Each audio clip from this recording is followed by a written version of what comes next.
जय यीशु। मैं डीकन नवीन क्रिकेटा यीशु समाजी हूं।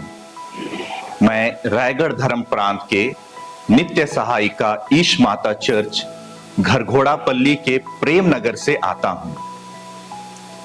मेरी 10वीं तक की शिक्षा पल्ली के विद्यालय में और 11वीं और 12वीं अपोस्तलिक स्कूल घोलिंग से संपन्न हुई।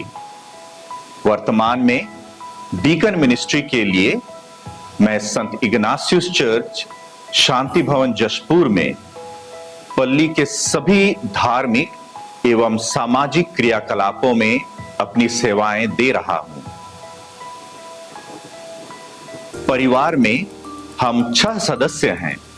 मेरे माता पिता, मेरी 2 बड़ी दीदियां और मेरा एक छोटा भाई। इनके साथ ही मां और पिता के परिवार के सभी सदस्यों के धार्मिक एवं ख्रिस्तमय जीवन ने मुझे बचपन से ही प्रार्थना करने, धार्मिक गतिविधियों में भाग लेने और प्रभु के साथ जुड़े रहने के लिए प्रेरित किया है। परिवार में ही मेरी बुलाहट की नींव डाली गई। मेरे जन्म के तुरंत बाद मेरी दादी ने मुझे अपने हाथों में उठाकर मेरे जीवन को प्रभु के लिए समर्पित करने और एक पुरोहित बनने हेतु प्रार्थना की। और मेरी छठी के समय मेरे दादा ने भी ऐसा ही किया। इसके बारे में मुझे अपने डीकन अभिषेक के बाद ही जानकारी मिली। अपोस्तलिक स्कूल में अध्ययन के दौरान पुरोहितों के जीवन और सेवा भावना ने मुझे एक पुरोहित बनने के लिए प्रेरित किया।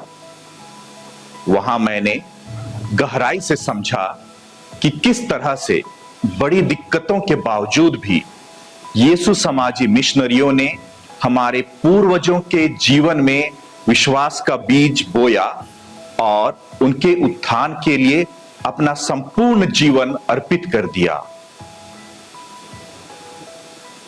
साथ ही 2 यीशु समाजी संतों, संत स्तानिस्लास कोस्का और संत फ्रांसिस जेवियर के जीवन प्रभु के प्रति उनके हृदय में प्रेम और मिशन कार्य के लिए हर प्रकार की चुनौती का सामना करने की तीव्र इच्छा ने मुझे आकर्षित किया और मेरे हृदय में भी उनके समान एक यीशु समाजी धर्म संघी जीवन जीने की इच्छा उत्पन्न हुई। यीशु समाज में समुदाय में रहकर प्रार्थनामय जीवन बिताना, सहपाठियों के साथ विषय वस्तु को समझना, विभिन्न धार्मिक और सामाजिक क्रियाकलापों में एक दूसरे की मदद करना, भलाई और सेवा कार्यों में अपना पूरा जीवन समर्पित करना और सबसे जरूरी प्रभु के साथ जुड़े रहना मेरी बुलाहट को अर्थपूर्ण बनाता है।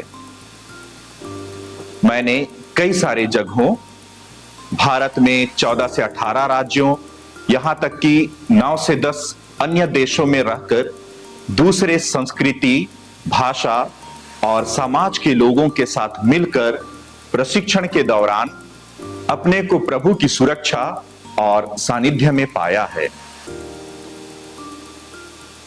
प्रभु की बुलाहट ईश्वरीय योजना के साथ प्रत्येक को व्यक्तिगत एवं अद्वितीय तरीके से मिलती है।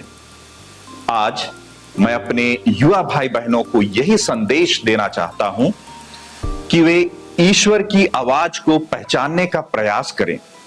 प्रतिदिन कुछ क्षण मौन रहकर ईश्वर और अपने साथ समय बिताएं और अपने जीवन के उद्देश्य के बारे में मनन चिंतन करें। जरूर आप ईश्वर की आवाज को, जो आपके हृदय में गूंजती है, सुनेंगे और अपने जीवन के लिए मार्गदर्शन पाएंगे। आप सभी को जय यीशु।